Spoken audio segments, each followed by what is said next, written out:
உருவ வழிபாட்டின் உண்மையான பொருள் தெரியுமா உங்களுக்கு? வாங்க அதனை பற்றி பார்க்கலாம். இறைவன் தூணிலும் இருப்பார், துரும்பிலும் இருப்பார் என்று கூறுகிறீர்கள்.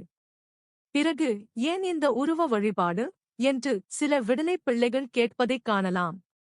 எங்கும் நிறைந்திருக்கும் இறைவனை நாம் ஏன் உருவ வழிபாடு செய்கிறோம் என்பதற்கான விளக்கத்தை இந்த பதிவில் காண்போம். நம்முடைய முன்னோர்கள் ஆலய தரிசன முறை ஒவ்வொன்றிலும் நம் உடலுக்கும் மனதிற்கும் அறிவிற்கும் தேவையானவற்றை இணைத்துள்ளார்கள்.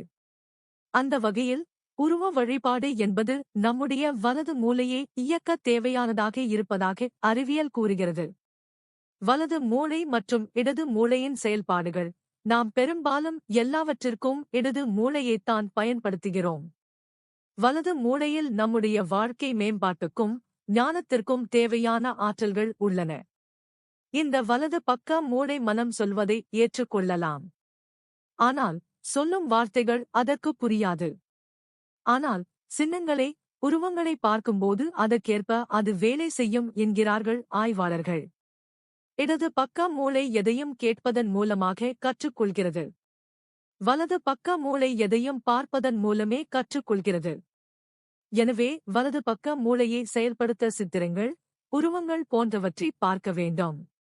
நம் முன்னோர்கள் இதை அறிந்துதான் வலது பக்க மூளையை இயக்க தெய்வத்திற்கு உருவங்களை படைத்தார்கள். அவற்றைத் தொடர்ந்து சிறிது நேரம் பார்த்தால் அவை நம்முடைய வலது மூளையை இயக்க ஆரம்பித்துவிடும்.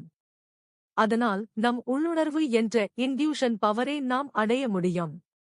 இதற்குத்தான் ஆலயங்களில் தெய்வத் திருவுருவங்கள் ஸ்தாபிக்கப்பட்டன. விநாயகர் யானை முகம் கொண்டவர். இவரே வலது மூளையில் நினைத்து கண்களால் பார்த்தபடி வணங்கினால் செய்ய ஆரம்பிக்கும் செயல்களை எவ்வித தடங்களும் இன்றி செய்ய மனபலம் கிடைக்கும். யானையை வலது பக்க மூளையில் நினைத்தாலும் மனபலம் கிடைக்கும். அதனால்தான் எந்த காரியத்தை ஆரம்பித்தாலும் அதை மனபலத்துடன் செய்ய விநாயகர் வழிபாடு முதலில் செய்ய வேண்டும் என வகுத்தார்கள்.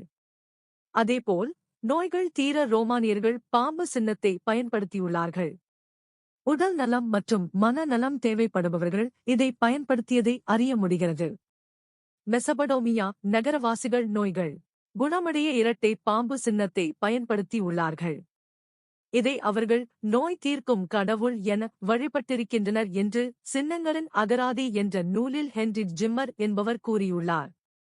இதைத்தான் நம் நாட்டில் நாக பிரதிஷ்டை என்ற பெயரில் அரச மரத்தின் கீழ் வைத்து வழிபடுகிறோம். சிவபெருமானின் பின்புறம் உள்ள நாகமும் நோய் தீர்க்கும் குறியீடாக அமைந்துள்ளது. மேலும் தெய்வங்களுக்கு பின்புறம் உள்ளன நாகத்தை தொடர்ந்து தரிசித்து வந்தால் வலது மூளை இயக்கத்திற்கு அது பெரிதும் உதவுவதாக கூறப்படுகிறது. அதேபோல் சிவபெருமானின் வாகனமான நந்தி சின்னத்தை தரிசிப்பதால் மன தைரியம், ஆற்றல், செயல்படும் சக்தி, தருமம், பொறுமை போன்றவை கிடைக்கின்றன. இதற்காகவே நந்தியை வழிபடுகிறோம்.